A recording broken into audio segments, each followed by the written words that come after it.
Hello बच्चों, आज हम पढ़ेंगे पाठ 4 वाक्य विचार। देखिए, पढ़िए और समझिए। जैसे रिया गाना गा रही है इस चित्र में, दूसरे चित्र में रवि और साहिल फुटबॉल खेल रहे हैं, तीसरे चित्र में अध्यापिका लिख रही है। शब्दों का वह समूह जो पूर्ण अथवा प्रकट करता है वाक्य कहलाता है। जब शब्द मिलकर वाक्य बनते हैं तो वे शब्द न रहकर पद कहलाते हैं। इन पदों को व्याकरण के नियमों में बांधकर वाक्य की रचना की जाती है। वाक्य की रचना के नियम। कई पदों के सार्थक योग से वाक्य की रचना की जाती है। नंबर 2, कर्ता और क्रिया के बिना वाक्य अधूरा रहता है। नंबर 3, वाक्य हमारे मनोभावों को पूर्ण रूप से प्रकट करने में समर्थ होना चाहिए। वाक्य में आने वाले पदों का एक विशेष क्रम होता है। उदाहरण के लिए नीचे दिए गए वाक्यों को समझिए। तो यहाँ पर वाक्य है जैसे बालक स्कूल जाना, दूसरा है रोज व्यायाम करना। तो क्या आपको बच्चे सुनने में अच्छा लग रहा है? तो नहीं लग रहा है तो जानते हैं इसको सही क्रम में और इसको व्याकरण के एक नए सूत्र में कैसे बांधते हैं। ऊपर दिए गए वाक्यों में सभी शब्दों के आपने अपने अर्थ हैं, परंतु ये शब्द हमारी बात को पूरी तरह स्पष्ट करने में समर्थ नहीं है, क्योंकि ये शब्द व्याकरण के नियम में नहीं बंधे हैं। इन शब्दों को व्याकरण के नियमों में बांधकर हम इस प्रकार लिख सकते हैं। जैसे हमने लिखा था बालक स्कूल जाना, तो इसको व्याकरण के नियमों में बांधा तो लिखा बालक स्कूल जाता है। दूसरा है रोज व्यायाम करना, अर्थात वह रोज व्यायाम करता है। फिर है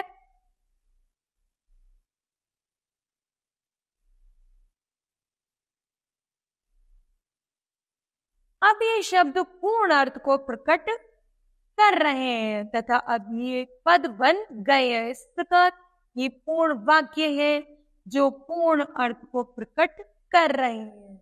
जानते हैं इसे परिभाषा के माध्यम से शब्दों के पारस्परिक मेल को जिससे पूर्ण अर्थ प्रकट हो उसे वाक्य कहते हैं। वाक्य के अंग। वाक्य के निम्नलिखित 2 अंग होते हैं। पहला है उद्देश्य और दूसरा है विधेय। उद्देश्य है वाक्य वह अंग जिसके बारे में कुछ कहा जाता है उसे उद्देश्य कहते हैं। जैसे कुणाल पुस्तक पढ़ रहा है, और दूसरा है रिया आम खा रही है। विधेय उद्देश्य के बारे में जो कुछ कहा जाए उसे विधेय कहते हैं। निम्नलिखित वाक्यों में उद्देश्य और विधेय की स्थिति को देखिए और पढ़िए। एक तरफ उद्देश्य है और दूसरी तरफ विधेय है। इन दोनों को मिलाकर एक पद की रचना हो जाती है। तो हम पढ़ते हैं यहाँ पर जैसे राम ने है उद्देश्य, रावण को मारा है विधेय, और हमने पद बनाया राम ने रावण को मारा। उसी प्रकार है नंबर 2 हिमालय को। हिमालय है उद्देश्य, भारत का मुकुट कहा जाता है विधेय, तो पद बना हिमालय को भारत का मुकुट कहा जाता है। इसका है राजू। राजू हमारा उद्देश्य है, सो रहा है विधेय है, तो राजू सो रहा है। फिर है पूजा। पूजा हमारा उद्देश्य है, खाना बना रही विधेय, तो क्या है पूजा खाना बना रही है। फिर है लोगों ने शिक्षा के महत्व को जान लिया है। शिक्षा के महत्व को जानना है विधेय, तो लोगों ने शिक्षा के महत्व को जान लिया है। इस प्रकार हमारे यह पद बनकर तैयार हो जाता है। नेक्स्ट है मेट्रो रेल। मेट्रो रेल क्या है उद्देश्य है, बहुत सुंदर है बन गया मेरा विधेय, तो मेट्रो रेल बहुत सुंदर है। वाक्य के भेद। वाक्य के भेद निम्नलिखित दो आधार पर किए जाते हैं, जैसे रचना के आधार पर वाक्य के भेद। रचना के आधार पर वाक्य के निम्नलिखित तीन भेद होते हैं। नंबर 1 सरल वाक्य, नंबर 2 संयुक्त वाक्य और नंबर 3 मिश्रित वाक्य। ठीक है, चलती होगी। सबसे पहला है हमारा सरल वाक्य। सरल वाक्यों में केवल एक उद्देश्य तथा एक विधेय होता है, जैसे विशाल पढ़ता है, तमन्ना खेलती है। दूसरा है संयुक्त वाक्य। दो उपवाक्यों के मेल से बने वाक्य को संयुक्त वाक्य कहते हैं, जैसे वह पढ़ता है और नौकरी भी करता है। दूसरा है हिमाचल प्रदेश की राजधानी शिमला है और भारत की राजधानी दिल्ली है। फिर है मिश्रित वाक्य। वाक्यों में एक मुख्य उपवाक्य होता है और एक या एक से अधिक उपवाक्य उस पर आश्रित होते हैं, जैसे अध्यापक ने कहा कि कल स्कूल बंद रहेगा। दूसरा, प्रधानमंत्री ने घोषणा की कि सुनामी लहरों से पीड़ित लोगों की सहायता के लिए हम हर संभव प्रयास करेंगे। फिर आता है हमारा प्रयोग के आधार पर वाक्य के भेद। प्रयोग के आधार पर वाक्य निम्नलिखित 8 भेद होते हैं। नंबर 1 है विधानार्थक वाक्य, जिन वाक्यों में क्रिया के करने अथवा होने की स्थिति का बोध कराने वाले सामान्य कथन हो, विधानार्थक वाक्य कहलाते हैं। जैसे पृथ्वी सूर्य की परिक्रमा करती है। नंबर 2 उत्तर प्रदेश की राजधानी लखनऊ है। फिर है प्रश्नवाचक वाक्य। वे वाक्य जिनमें प्रश्न पूछा या किया जाता है उन्हें हम प्रश्नवाचक वाक्य कहा जाता है। जैसे तुम्हारा क्या नाम है, आप कौन सी कक्षा में पढ़ते हैं। इस वाक्य में प्रश्न आ रहा है तो ये क्या है, प्रश्नवाचक वाक्य है। नंबर 3 है निषेधात्मक वाक्य, अर्थात नहीं, निषेध मतलब मना करना। चलो पढ़ते हैं परिभाषा।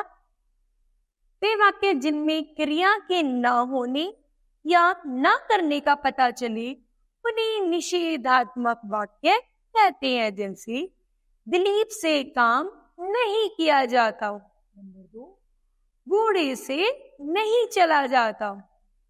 तो इनमें दोनों में क्या है, नहीं का प्रयोग है, इसलिए ये निषेधात्मक वाक्य। फिर है आज्ञार्थक वाक्य।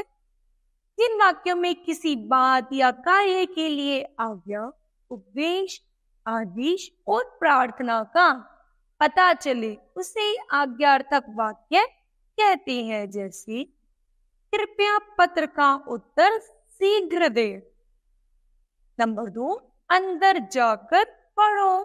तो यहाँ पर क्या है, पहले वाक्य में कृपया, मतलब हमने क्या दिया, उनको बोला कि कृपया पत्र का उत्तर शीघ्र दो, हमने उन्हें बहुत नरम स्वभाव से। दूसरे में हमने आदेश दिया अंदर जाकर पढ़ो। तो जिन शब्दों में आज्ञा, उपदेश, आदेश, प्रार्थना का प्रयोग है वो क्या है, आज्ञार्थक वाक्य है। फिर है इच्छा अर्थक वाक्य। इच्छा, अपनी इच्छा, मन की इच्छा पढ़ते हैं। इन वाक्यों में इच्छा, आशा, कामना, आशीर्वाद आदि का भाव प्रकट होता है, उन्हें हम इच्छार्थक वाक्य कहते हैं। जैसे ईश्वर करे तुम्हें हर काम में सफलता प्राप्त हो। नंबर 2 आपकी यात्रा मंगल में हो। तो ऐसा क्या है, इन वाक्यों में हमारी इच्छा है, तो हमने अपनी इच्छा जाहिर की है और यहाँ बताया है। फिर है हमारा संकेतार्थक वाक्य। जिन वाक्यों में क्रिया के होना दूसरी क्रिया पर निर्भर करता है उन्हें संकेतार्थक वाक्य कहते हैं। जैसे बिजली आएगी तो अंधकार दूर होगा। फिर यदि आप चलते तो अच्छा रहता। तो यहाँ पर एक दूसरे के ऊपर निर्भर रहते हैं, तो वो है संकेतार्थक। फिर है हमारा संदेहार्थक, जिन वाक्यों में संदेह या संभावना प्रकट हो उन्हें संदेहार्थक वाक्य कहते हैं। जैसे शायद आज वर्षा होगी, संभावना है वर्षा होगी, हो सकता है कि ना भी हो, संदेह है हमें प्रश्न में। फिर दूसरा है, हो सकता है कि बूढ़ा मर जाए, पक्का नहीं है, संभावना है कि बूढ़ा मर जाए। फिर आता है हमारा विस्मयादिक बोधक वाक्य। इन वाक्यों में विस्मय, हर्ष, शोक, घृणा आदि का भाव प्रकट होता है, उन्हें हम विस्मयादिक बोधक वाक्य कहते हैं। जैसे आहा कितना सुंदर फूल है, तो हम यहाँ पर कितने, यहाँ पर क्या है, आश्चर्य है, विस्मय है, आहा। दूसरा, अरे आज तो मैं घूमने जाऊंगा, तो यहाँ पर क्या है, विस्मयादिक बोधक वाक्य है। तो बच्चों बताओ आज हमने इस पाठ से क्या सीखा? हमने सीखा वाक्य के दो अंग होते हैं, ठीक है। नंबर 2, वाक्य के दो भेद होते हैं। तो बच्चों आपको ये पाठ समझ आया होगा।